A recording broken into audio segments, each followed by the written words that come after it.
మా ఊరి పేరు రాజీపేట గ్రామం అండి. నా పేరు మైలిపల్లి బైరాగరాజు. నేను ఈ యొక్క ప్రజాపేట సేకరణకు బలకంగా వ్యతిరేకిస్తున్నాను. ఓకే. ఎందుకంటే ఈరోజు మా సముద్ర తీరంలో ఉన్నటువంటి మత్స్యకారులందరూ కూడా సముద్రాన్ని నమ్ముకో బతుకుతారే తప్ప కానీ రోడ్డు మీద ఉన్నటువంటి భూములు కానీ భవనాలు కానీ యంత్రాలు పరికరాలు కానీ ఎట్టుకొని నమ్ముకోరు ఎవరు. ఎందుకంటే నాకు 2017 క్యాన్సర్ వచ్చింది. నేను క్యాన్సర్ పేషెంట్ను. రాజీపేట గ్రామం నుంచి మొట్టమొదటి క్యాన్సర్ పేషెంట్ను. అది కూడా నేను ఒక యుక్త వయసులో 24 సంవత్సరాల్లో ఉన్నవాడిని. 2016లో సిఆర్పిఎఫ్ సెలెక్ట్ అయ్యాను.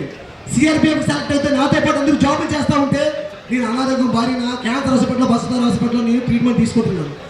నా తండ్రి వయసు 65 సంవత్సరాలు పైబడి ఉంది. నా తల్లి వయసు 60 సంవత్సరాల దగ్గరికి ఉంది.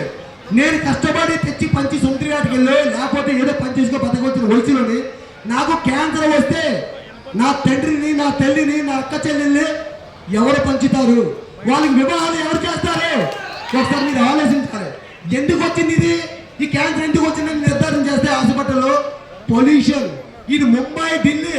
నాకు లింపోబాస్టీ లికోమియా ఏఎల్ఎల్ క్యాన్సర్ పేరు ఏఎల్ఎల్. మీరు కూడా బాగా రాసుకోండి మేడం గారు. మాకు ఎట్రో కంపెనీ వాళ్ళు వచ్చిన నిర్ధారణ జరిగింది. ఎందుకు ఎట్రో కంపెనీ వాళ్ళు వచ్చిందంటే ఎట్రో కంపెనీ వాడు సముద్రంలో ఉన్న వ్యర్థ జలాలు శుద్ధి చేయకుండా వదులుతున్నాడు. ఎందుకు వదులుతున్నాడు అని మేము పొల్యూషన్ డిపార్ట్మెంట్కి ఇస్తే వాళ్ళు పట్టించుకోలేదు. 2022లో మాకు 290 సర్వే నెంబర్లో 400 ఎకరాల ల్యాండ్ ఉంది. ఉప్పుటేరు. మా మత్స్యకారులు బ్యాడ్బిరి టైంలో ఆ ఉప్పుటేరులో చేపలు పెట్టుకో బతుకుతారు. డైరెక్ట్గా సముద్రంలో కాకుండా వర్షాధారాలు ఎక్కువ రావడంతో ఎట్రో కంపెనీ వాడు డైరెక్ట్గా వదిలేస్తున్నాడు. వదిలేయడంతో ఆ వేస్ట్ ఆ చేపల దగ్గరికి వచ్చి చేపలు మొత్తం చనిపోతుంది. పొల్యూషన్ డిపార్ట్మెంట్కి ఇస్తే చూస్తున్నారు, కలెక్టర్ ఆఫీస్కి వెళ్తే చెప్తున్నారు, కానీ ఏమి జరగట్లేదు. ఆక్సిజన్ లెవెల్ తక్కువైపోయిందంట. ఎవరండి అన్నారు? మత్స్యకారు చేపల ఆక్సిజన్. ఇది చెరువు అనుకుంటున్నారా? ఉప్పుటేరండి. సముద్రంలో ఉన్న వాటర్ ఉప్పుటేరులో వస్తూ ఉంటుంది. ఆక్సిజన్ లెవెల్ తగ్గిపోవడానికి ఏదో వాటర్ నుంచి వచ్చే ఏంటంటారు ముడిసెరుకు ద్వారా ఆక్సిజన్ లెవెల్ తగ్గిపోవడానికి అక్కడ ఏమి ఆయిల్ ఏమి ఉండదండి.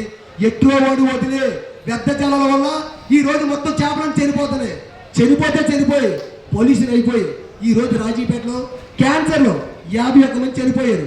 కిడ్నీలో వయసులో కుర్రోడండి, 9వ తరగతి కుర్రోడు. వాళ్ళమ్మ అలే రామచంద్రాన్ని ఏడుస్తుంది. కుర్రోడు 9వ తరగతి కుర్రోడు చనిపోయాడు. మనం 22 రోజులకి చూడండి, 21 రోజు అవుతుంది. ఒక ఆమె, 2 ఆడపిల్లలు. నేనే క్యాన్సర్ హాస్పిటల్ తీసుకెళ్ళాను. బసవతారకు బాబు నన్ను బతికించు, నీ చేయి చన్నదాన్ని తీసుకెళ్ళి బాబు అంటే అన్నం తినకుండా నా చేతుల ద్వారా తీసుకెళ్ళండి. 21 రోజు అవుతుంది. ఆమె చనిపోయింది. వాళ్ళ పిల్లల పరిస్థితి ఏంటి? తండ్రి వేట తప్ప రెండో పని చేయలేని పరిస్థితి.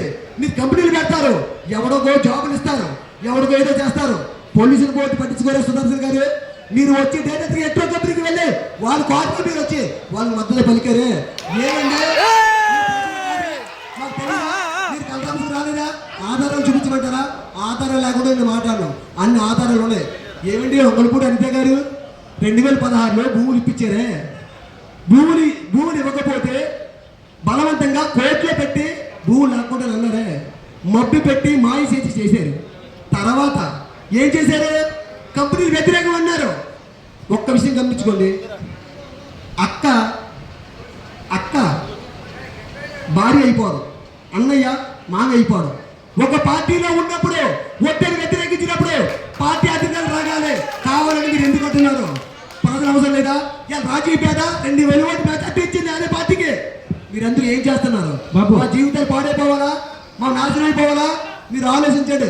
మా గ్రామ సర్పంచ్ అనేటువంటి పిక్కి కామేశ్వర గారు కూడా క్యాన్సర్తో చనిపోయారు. మేము అడిగింది ఒకటే, మీ అభివృద్ధిని మాకు వద్దు. 250 బోట్లు ఉంటే బోర్డుకు వచ్చి 6 లెక్కేస్తే 250 ఇంటూ 6 లెక్కేసుకోండి. దాని నుంచి ఇంటికి ఒక ఆడమర్చి చేపలు అమ్ముకుంటే సరాసరి 1750 ఎంతో వస్తుంది. అలాగా అన్ని ప్రాంతాల్లో కూడా వస్తున్నారు. ఇది చేప తినకపోతున్నామండి. ఇటు తూర్పుకి 30 కిలోమీటర్లు, పడవలు 30 కిలోమీటర్లు, అంటే కాకినాడ 30 కిలోమీటర్లు. ఇటు బాబు ఓకే చెప్పారు అందరూ అదే